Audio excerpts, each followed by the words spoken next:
My name's Audrey and today I turned 30 years old.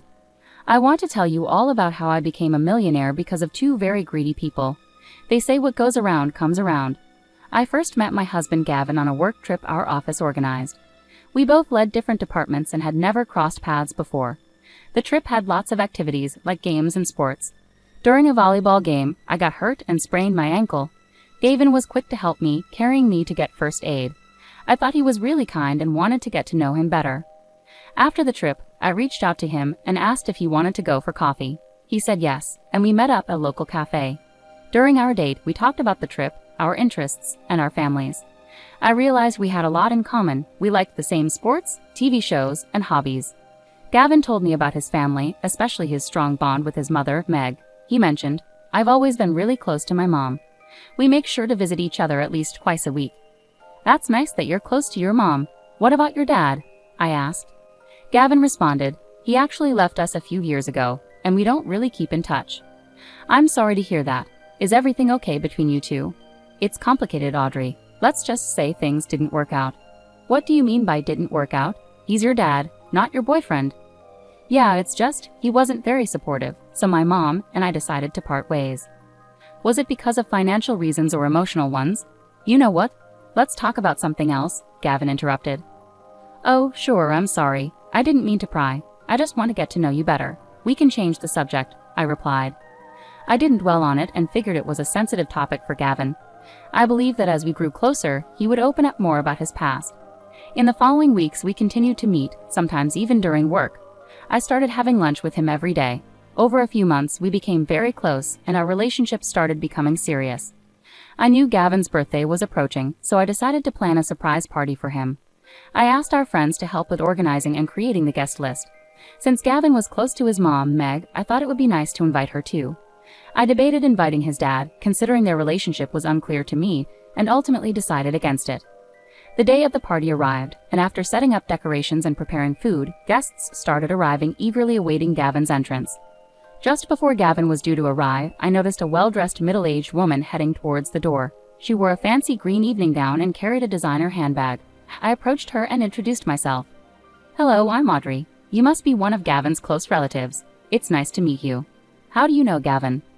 Finally, someone with manners. "I'm Meg, Gavin's mother, and yes, I'm the most important guest here. He's my son, you know."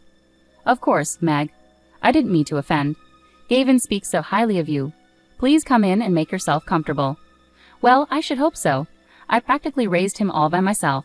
I hope you've done a decent job planning this party." "I've put in a lot of effort, and our friends have been a great help too. I hope you enjoy it," I replied calmly. "We'll see about that. Just make sure you don't interfere with my time with Gavin. He's my son, after all," Meg retorted sharply. "Of course, Meg. I wouldn't want to come between you two. Gavin values his relationship with you, and I completely understand that," I reassured her. Despite my efforts to appease her, Meg didn't seem impressed.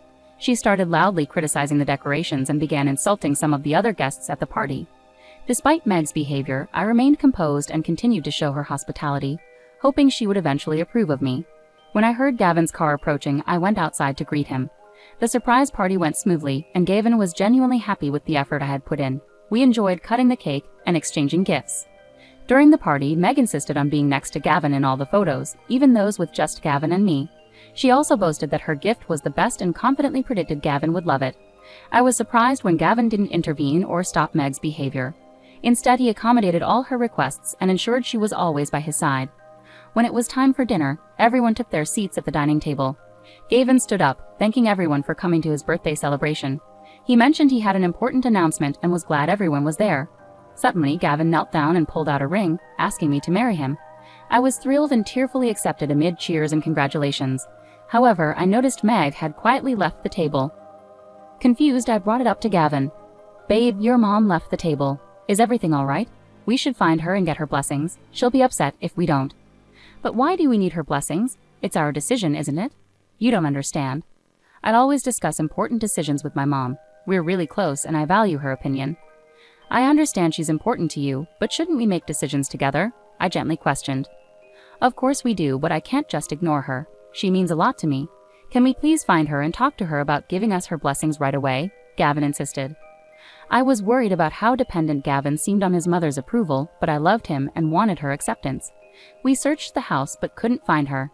Eventually, we discovered her sitting quietly in the backyard. We approached her to ask for her blessings, which she reluctantly gave when Gavin insisted. "Mom, I'm sorry I didn't talk to you before proposing to Audrey. It happened in the moment, and I thought it was right," Gavin explained. "Well, Gavin, you always discuss big decisions with me. I felt a bit left out this time," Meg replied with disappointment. "I know, and I didn't mean to upset you. I planned to talk to you the next day, but the surprise party changed everything," Gavin tried to explain. "I understand it was unexpected, but you should have found a way to talk to me before making such a big decision," Meg insisted. "You're right, Mom. I should have found a way. I got carried away with the excitement, and Audrey has been incredibly supportive. I wanted to show her how much she means to me. I can see how much you care for her, Gavin. Just remember to keep me in the loop, especially for important decisions." "I promise, Mom. I'll do better at keeping you informed. You're a crucial part of my life, and I want you to be part of Audrey's and my journey together. That's all I ask, dear." Feeling uncomfortable overhearing their conversation, I decided to step away, though I knew I wasn't eavesdropping. As I turned to leave, just a few steps away, I couldn't help but hear Meg criticizing me. She said I wasn't good enough for Gavin and that I was only interested in him for his money, adding that I wasn't even beautiful enough. Despite her hurtful words, I chose to ignore them and carried on. Over the next few weeks, Gavin and I began planning our wedding. Meg didn't offer any help with the preparations but insisted on making decisions, like my wedding dress. When I expressed my desire to choose my own dress, she threw a fit.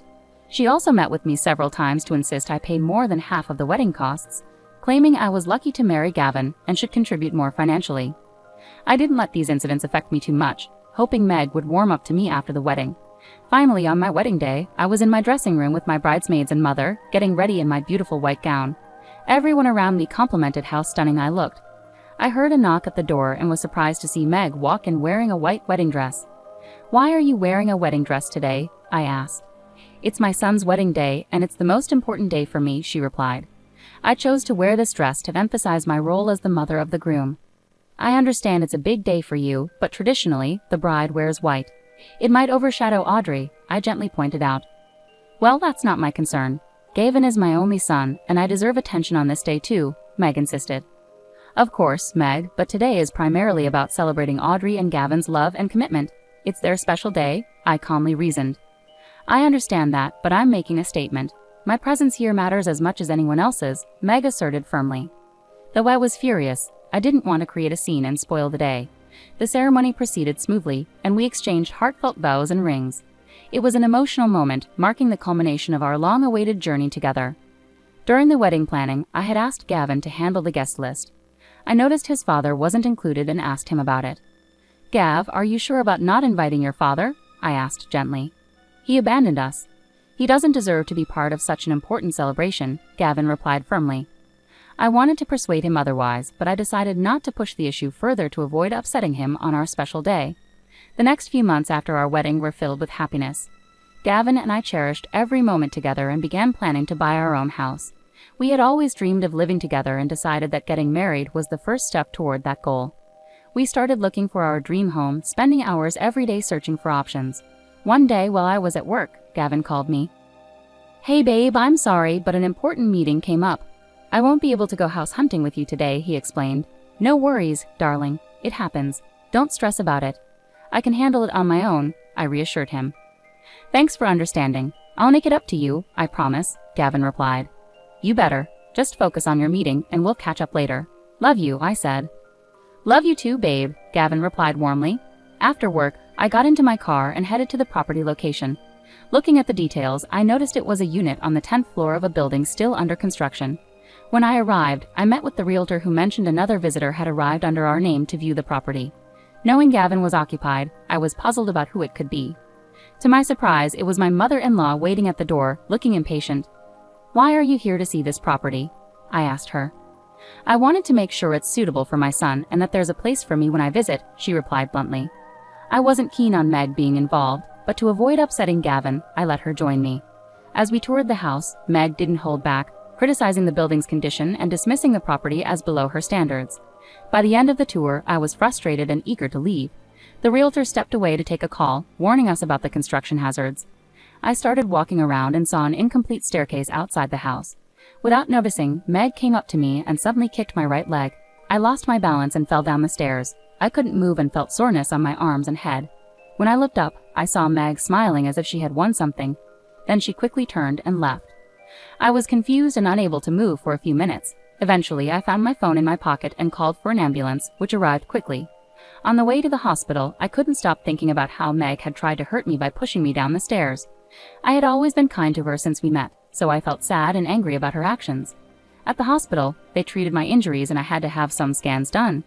I tried calling Gavin several times, but he didn't answer. Eventually, the medication they gave me made me fall asleep. The next morning, I called Gavin again, and this time he answered. I told him everything that had happened between Meg and me. "You're making this up, Audrey. Are you seriously saying my own mother pushed you down the stairs?" Gavin exclaimed. "I'm not lying. I would never make something like this up. I fell because Meg kicked me. She intentionally hurt me," I replied, trying to stay calm. "You're just trying to defend yourself. My mom wouldn't hurt you for no reason," Gavin argued. "She accused you of being aggressive. I can't believe you're taking her side over mine. She pushed me down those stairs and now she's lying to protect herself. Please, stop defending her." I pleaded desperately. "I can't come to the hospital right now. Meg's in shock because of what you did, and I need to be with her," Gavin replied firmly. "You're choosing her over me after everything we've been through. You brought this on yourself. Maybe you deserve this for what you did," Gavin concluded coldly. Devastated, I started crying and ended the call. I felt lost and spent the next 2 days in grief and shock. Gradually, my injuries started to heal, and I regained my strength. My parents visited me and were shocked by the situation and Gavin's reaction. My father suggested looking into Gavin's father to uncover the truth, suspecting Gavin and Meg were hiding something. Following his advice, I hired a private investigator to locate Gavin's father, Neil, and contacted him. Initially confused about who I was, Neil eventually grasped the situation. "You know, I divorced Megan and left the house because she and Gavin were using me for my money. I'm the chairman of a big company, and Gavin wanted to steal from me," Neil revealed. "I had no idea. That's awful. I can't believe they would do something like that," I replied, shocked. "Yeah, it was a hard decision, but I couldn't let them take advantage of me anymore. I want you to know that those two are never up to any good," Neil warned. "Thank you for telling me, Neil. I believe you, and I'm grateful you're looking out for me," I expressed. "Now I have a plan to handle this situation. I need you to somehow get Gavin and Meg to visit you at the hospital tomorrow morning," Neil instructed. "Why do you want them to come here?" I asked, curious about his plan. "I need to confront them about their actions and protect you from any further harm. It's time they face the consequences of their greed," Neil explained firmly. "All right, I'll do my best to get them here, but please be careful. I don't want anything bad to happen to you," I cautioned.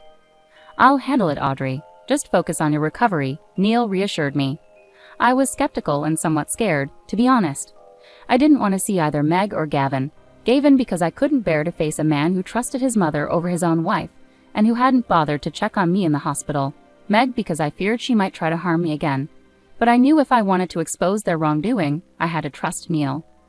I called Gavin and told him I had a special gift for him and Meg as an apology for what had happened. I said I wanted them to come to the hospital to receive it, emphasizing its value. Hearing this, Gavin and Meg eagerly agreed to visit me the next morning. The next morning, Neil arrived at the hospital with flowers. I greeted him warmly and expressed my gratitude for his support. Just as we finished talking, Gavin and Meg walked in. They both froze in surprise and stared at Neil sitting calmly in a chair. "Neil, what's going on? Why are you here?" Gavin demanded. "I couldn't stand by and watch you and Gavin manipulate Audrey any longer," Neil replied calmly. "Manipulate? We haven't done anything wrong. She's the one causing trouble," Meg interjected defensively. "That's not true. Audrey has been through a lot because of both of you. It's time to put an end to this," Neil asserted firmly. "Dad, you're messing everything up.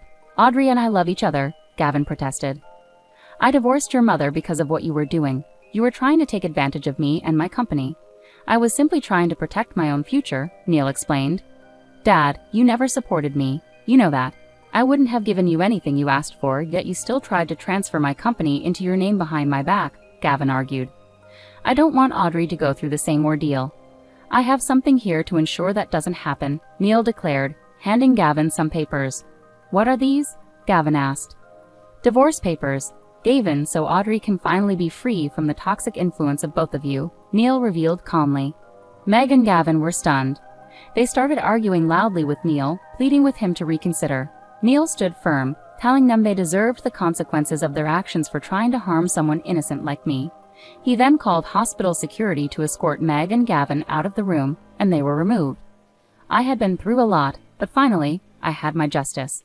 Neil and I maintained a strong friendship from then on.